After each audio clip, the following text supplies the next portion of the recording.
ज़िंदगी का हर पल सुकून से जीने के लिए बस अपने आप को जो है ना कामों में व्यस्त रखें। Hey everyone, welcome to my channel, welcome back to my new vlog. I am Mahina. कैसी है मेरी यूट्यूब फैमिली? होप करती हूँ आप सब बहुत बहुत ज़्यादा अच्छे होंगे। अल्हम्दुलिल्लाह हम सब भी बहुत अच्छे हैं माशाल्लाह, अल्लाह के फज़ल करम से। और दिन का आगाज़ हो गया, व्लॉग का मैंने कर ही दिया है। और ये कल हम लोग गए थे मार्केट, तो वहाँ से आने के टाइम जो है ना मैंने शेज़वान चटनी लिया और बड़ा डब्बा लिया है, क्योंकि रमज़ान में जो है ना हम लोग शेज़वान चटनी का बड़ा डब्बा ही लेते हैं कि पूरा मंथ वो अच्छे से चले। और मेयोनीज़ ली है, गरम मसाला पूरा लिया ए टू ज़ेड, और शक्कर भी नहीं थी, वो भी फ़िल करनी है क्योंकि डब्बा ही ख़त्म हो गया शक्कर का शक्कर ही नहीं है मतलब डब्बे में। और गरम मसाले की रेसिपी शेयर करूँगी आपसे, क्योंकि मैं गरम मसाला जो है ना पीसने वाली हूँ। मेरा पिसा हुआ ख़त्म हो गया, तो मैंने सोचा कि अब पीस रही हूँ, बना रही हूँ, तो आपसे रेसिपी भी शेयर करूँ। मेरी अम्मी की रेसिपी है गरम मसाले की बताई हुई, तो सोचा कि आपको भी बताऊँ। और बहुत मज़े का बनता है, अम्मी बहुत अच्छा बनाते हैं कि भाई थोड़ा सा डाले खानों में तो खाना जो है ना बहुत स्वादिष्ट एंड खुशबूदार बनता है। तो आप लोग को ट्राई करना है तो कर सकते हैं। तो बस यहाँ पर शक्कर मैंने डाल दी है डब्बे में। हर बार की तरह इस बार भी जो है ना गरम मसाला पूरा 1 महीना चलेगा, उतना ही पीसना है। हाँ, मैं ये नहीं बोलूँगी कि बराबर 30 दिन ही चलेगा, ऐसा नहीं है। कभी कभार 1.5 महीना भी चल जाता है, 2 महीना भी चल जाता है।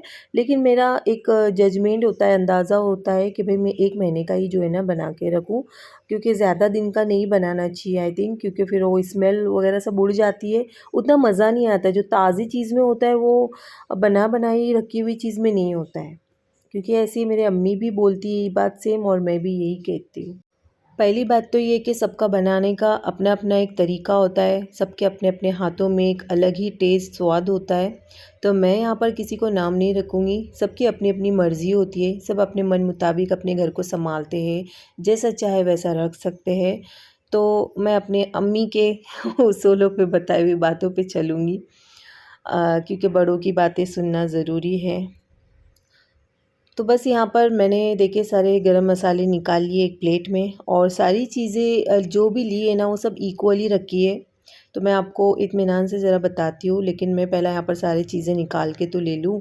और यहाँ पर कुछ गरम मसाले अक्खे भी हैं, जो कोई ना कोई किसी न किसी चीज़ में डालने होते हैं, जिसमें हम अक्खे मसाले जो है यूज़ करें।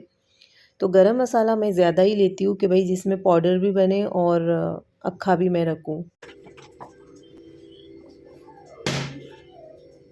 काली मिरी भी मैं घर में ही पीस कर रखने वाली हूँ। लास्ट टाइम मैंने बाहर से लिया था, ठीक नहीं थी, मतलब कि टेस्ट बिल्कुल भी सही नहीं था। ऑमलेट में डाल रही थी तो ऐसा लग रहा था कि बस मुँह जल रहा है, लेकिन उसमें लग नहीं रहा कि मैंने काली मिरी डाली। तो चलिए पॉट बड़ा निकाल लिया। यहाँ पर गरम मसाले आप लोग देख लिए, मैंने लिया है काली मिरी, स्टार फूल, बड़ा ज़ीरा, दालचीनी, लौंग, शाहज़ीरा, जावित्री, हरी इलायची, सूखी बड़ी इलायची, तेज़पत्ता एंड जायफल। जायफल को ऐसा थोड़ा कुचलना होगा मेरे को, क्योंकि अक्खा डालूँगी तो मेरा पॉट जो है वो टूट जाएगा, ब्लेड वगैरह ख़त्म हो जाएंगी उसकी। इसके लिए मैं इसको जो है ना ये खलबत्ते में कूट लूँगी, ऐसे ही मोटा मोटा कूट लेंगे, बाकी तो मसालों के साथ इससे पीस ही लेंगे अच्छा बारीक। कल के व्लॉग में मैंने आपसे शेयर किया था इमली की चटनी और कुछ सूखे मसाले जो मेरे को पीस कर रखने थे, वो भी मैंने कर लिए। आज जो है रहेगा वो काम रहेगा मेरा यही कि भाई मैं गरम मसाला, काली मिरी, हरी चटनी बनाऊँ, कोकम का पेस्ट बना के रखूँ। बस ये आज 2-3 चीज़ें करूँगी, एक साथ सारी चीज़ें नहीं होती है। भाई हम भी इंसान हैं, रोबोट नहीं है ना। तो बस मैं चाहती हूँ कि मैं अभी जो भी दिन बचे रमज़ान को, 5 दिन 4 दिन, तो उन दिनों में जो है ना जो भी मुझसे होता है बन पड़ता है वो सब मैं करूँगी। थोड़ा थोड़ा करेंगे, आराम से करेंगे, काहे नहीं है। तो देखिए यहाँ पर मैंने गरम मसाले का पाउडर एकदम बारीक पीस लिया है, और बहुत अच्छी खुशबू आ रही थी, मेरा किचन पूरा महक उठ रहा था। इसी तरह अगर मैं खाने में भी थोड़ा सा डालूँगी ना, 2 पिंच 3 पिंच या फिर हाफ़ चम्मच, मतलब क्वांटिटी के हिसाब से हम मसाले डालते हैं ना, उस हिसाब से मैं आपसे बात कर रही हूँ। तो बस थोड़ा सा डाल दो, काम हो जाएगा। तो यहाँ पर देखिए मैं रेगुलर जो मेरा कंटेनर है स्पाइसेस बॉक्स मसाला, इसी में मैं गरम मसाला भर के रख रही हूँ, क्योंकि ये डेली यूज़ में आती है ये चीज़ें, तो गरम मसाला भी डेली यूज़ में ही होता है। तो मैंने सोचा कि इसी में जो है ना सारी चीज़ें रख दिया जाए। और काली मिरी भी इसी में रखूँगी। ऑमलेट वगैरह बनाना होता है तो फिर अलग से वो काली मिरी का बनाओ तो वो निकालो ये निकालो, तो मैंने सोचा कि भाई इसको भी इसमें ही रख देते हैं। तो ये मेरा पूरा सेटअप हो गया है। और अभी मैं बना रही हूँ हरी चटनी। पुदीना लिया है, हरा धनिया लिया है, हरी मिर्ची लिए, लहसुन लिया है, नमक लिया है। ये चीज़ों को मैं पीस लूँगी, लेकिन इसमें आइस क्यूब डालूँगी। और यहाँ पर देखिए कोकम को मैंने पानी में जो है ना भिगोने के लिए रखा है, इसका पेस्ट बनाएंगे। तो इसको आधा से 1 घंटा मैं भिगाऊंगी, उसके बाद इसको पीसूँगी। सबसे लास्ट में इसी को जो है ना करके लेना है। तो यहाँ पर पहला मैं चटनी पीस लूँ, तो पानी तो नहीं डालूँगी। हाँ, जैसा कि बोला आइस क्यूब डालना है तो 10-12 आइस क्यूब डाल दूँगी और फिर इसको अच्छे से ब्लेंड कर लेंगे, यानी कि बारीक पेस्ट बना लेंगे। ये ग्रीन चटनी है ना रमज़ान में चाहिए होता है। हम पकोड़े बनाते हैं, बहुत सारी नॉनवेज आइटम बनाते हैं ना, तो उसके साथ ग्रीन चटनी ना रहे ऐसा हो सकता है क्या? ग्रीन चटनी तो चाहिए ही। तो इतनी ज़्यादा नहीं बना के रखती हूँ, बस 1 हफ़्ता 10 दिन चले इतना काफ़ी है। अगर ख़त्म हो जाए तो फिर से दोबारा से पीस कर बनाती हूँ, रखती हूँ। आइस ट्रे में मैं ये चटनी को डाल रही हूँ, इसको फ्रीज़ करेंगे और जब ये अच्छे से सेट हो जाएंगे तो फिर इसको मैं निकाल लूँगी, ज़िप-लॉक बैग में डालूँगी। मेरे पास है ना पिछले साल की ज़िप-लॉक बैग बची हुई है, तो वही ये साल भी यूज़ हो जाएगी। अगर कभी ज़रूरत पड़ी लेनी तो ले भी लेंगे। वैसे है 6-7 कुछ ज़िप-लॉक बैग पड़ी हुई है तो यूज़ कर लेंगे, उसके बाद देखेंगे क्या है तो। चलिए इसको रख दिया है फ्रीज़ में। और अभी जो है ना मैंने नूडल्स बनाने का सोचा। बारीक नूडल्स है, मोटी नूडल्स है। आपको याद होगा कि कुछ दिन पहले मैंने नूडल्स बनाई थी तो इसके डैडी बोला था तो नूडल्स लेकर आओ, उन्होंने मोटी वाली नूडल्स लेकर आ गए थे क्योंकि पतली वाली नूडल्स नहीं मिल रही थी। तो बस उसमें का एक पैकेट था और ये बची हुई नूडल्स थी पतली वाली, वो दोनों मिक्स करके जो है ना मैं नूडल्स बना रही हूँ। तो यहाँ पर नूडल्स को मैंने बॉईल करने के लिए रखा हुआ है। ये बॉईल हो जाएंगी ना तो इसको छान लूँगी। और यहाँ पर चॉपिंग भी मेरी हो गई है। प्याज, टमाटर, कांदे की भाजी, लहसुन, सॉरी लहसुन ही बोल रही हूँ, हरी मिर्ची। और यहाँ पर सारी सॉसेस निकाल रही थी मैं, red chilli sauce, green chilli sauce, soya sauce and schezwan chutney. अदरक लहसुन भी निकालना है, मतलब कि अदरक लहसुन का पेस्ट होगा। और ये नूडल्स जो है ना बच्चों के लिए बना रही हूँ, कम मसाले रहेंगे जिनमें और स्पाइसी बिल्कुल भी नहीं रहेंगी नूडल्स। तो यहाँ पर देखिए नूडल्स छान ली थी, उसमें ठंडा पानी डाला है। कढ़ाई में थोड़ा सा तेल ले लिया था, प्याज को थोड़ा सा फ्राई करेंगे। उसके बाद फिर इसमें जो मसाले मैंने कट करके रखे थे वो इसमें डाल देंगे। तो यहाँ पर चाय मैंने पकने के लिए रखी थी, अब मैं इसको जो है ना केटल में निकाल के ले रही हूँ। ये केटल आपको याद होंगी कि मैंने जब ख़रीदी थी तब मुझे इसकी ज़रूरत थी। मतलब कि डिलीवरी पेशेंट था, उसके लिए मुझे चाय बना के देनी थी 2-3 दिन के लिए, तो मैंने इसके लिए ख़ासी ख़रीदी थी। तो अब मैंने सोचा कि इसको मैं घर में भी यूज़ करूँ।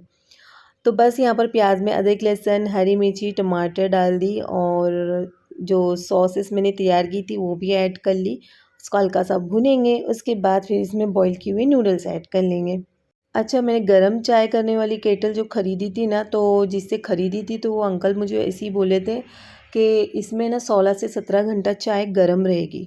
तो मेरे को एक बार ट्राई करना है कि सच में ऐसा भी होता है क्या कि 16-17 घंटे उस केटल में चाय गरम रहेगी। तो किसी दिन ट्राई करूँगी। फ़िलहाल तो मैंने निकाली है, वो तो अभी इसके डैडी को नाश्ता करने के बाद दे दूँगी। इंशाल्लाह कभी ट्राई करेंगे। तो यहाँ पर नूडल्स में बस मैंने कांदे की भाजी और सब डाल के और ये तैयार हो गई थी, चटनी के साथ सर्व किया। और यहाँ पर चाय देखिए आप, लगभग 15 मिनट के बाद ये चाय मैं केटल से बाहर निकाल रही हूँ कप में और बहुत गर्म है।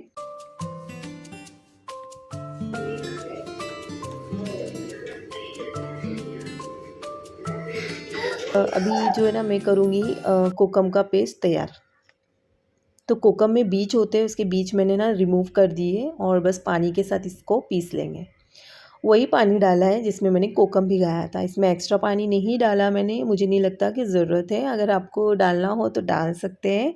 वैसे ये कोकम का पेस्ट क्यों काम आता है बताती हूँ। हम रगड़ा बनाते हैं, चने बनाते हैं, तीखे तीखे आलू बनाते हैं, उसमें ये कोकम का पेस्ट ऐड करें। अदरवाइज़ हर चीज़ में यूज़ कर सकते हैं। जैसे एक चटपटी चीज़ें होती है उसमें हम ये कोकम का पेस्ट यूज़ कर सकते हैं। जब कुछ बनाऊंगी ना तो आपसे शेयर करूंगी। अब रमज़ान में तो बनाना ही होगा और उसी के लिए तो मैं सारी यहाँ पर तैयारियाँ कर रही हूँ। तो यहाँ पर कोकम का पेस्ट भी जो है रेडी हो गया। मैं इसको फिर से डब्बे में जो है चम्मच डाल के मिक्स कर रही थी। ठीक है, तो चलिए मेरा सेटअप जो है हो गया है। ऑलमोस्ट सारी चटनियाँ, पाउडर मसाले वो सब मैंने तैयार कर दिया है।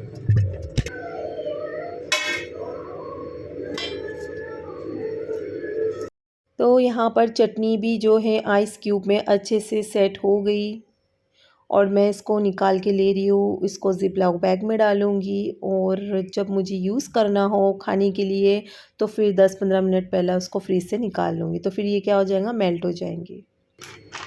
इसको डाल दिया है ज़िप-लॉक बैग में और अल्हम्दुलिल्लाह से माशाल्लाह से यहाँ पर इमली की चटनी तैयार हो गई, कोकम का पेस्ट हो गया और ग्रीन चटनी भी बन गई। अब जो है ना मैं अपने बेटे की प्रोजेक्ट की तैयारी कर रही थी, उसको स्कूल में प्रोजेक्ट बना के देना है। तो मेरी बेटी है, बोलती है कि मम्मी मैं बनाऊँगी। उसको ये सब बनाने करने का बहुत शौक़ है। तो उसने 1 से 10 तक लिखा है और मैंने इसको साइड साइड से सिर्फ डिज़ाइन करके देनी है और फिर उसके आगे का सारा कंप्लीट कर लेगी। तो ये देखिए मेरी बेटी ने जो है सब कुछ किया हुआ है, कलर भी उसी ने किया, मैंने सिर्फ इसको बना के दिया है। बस अभी ज़ुहान कल स्कूल जाएगा तो लेके जाएगा और इस पर भी इसको मार्क्स मिलने वाले हैं ज़ुहान को।